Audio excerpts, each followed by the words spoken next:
Sword of Vermilion was released in 1989 for Japan and 1991 for North America and Europe. This was developed and published by Sega, and this was an exclusive game for Sega Genesis. I've had this game for a while and I thought it was a bit strange, so I haven't played it since I bought it. I'm not sure why I was put off from playing this game because it actually has the best of everything. Random encounters, action-adventure, a decent story, a weird split-screen first-person perspective for traveling the world map, and then action for the enemy encounters. It's a cool concept, and it plays heavily on grinding levels to win encounters, which I really like for any RPG. Plus, boss fights were completely different from the rest of the gameplay. You only play as the prince, which you can name whatever you want, as he fulfills his destiny to reclaim the throne from the evil Sarkhan by obtaining the 8 Rings of Good. There are a variety of enemies. Sometimes there would be a palette change where it's the same enemy sprite with a different color that indicates it's tougher. What I thought was nifty is how instead of a palette change, the attacks would sometimes just be different.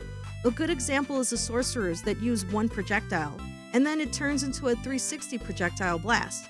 And there was still a palette change because you got the blue sorcerers that moves and attacks faster. To get about halfway through the game, it took me 8 hours, and I still wanted to grind for more levels. I would probably complete this game around 20 hours, which is on the low end of RPGs, but it would be longer if I chose to check every corner for chests. The menu system was interesting, where you need to search an area to find something, or if a chest appears, you'll need to open it and then go back into the menu to take the item.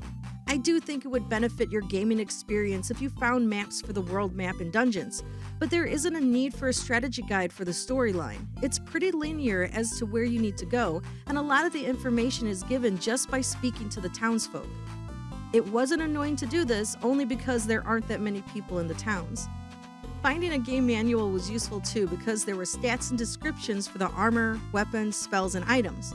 There are plenty of cheats available, but I didn't use any because honestly it's an RPG, it's all about the level grinding. The music isn't the best, but it's definitely not bottom tier. It's an average soundtrack that has appropriate music for every occasion, whether you're in a church, battle, or random house. For me, it's just not that memorable though. As of the production of this video, a loose cartridge is $13.47 and complete in box is $22.50. Sword of Vermilion is a unique take on how RPGs were designed in the past. There wasn't really a standard just yet, and this game took a different design path.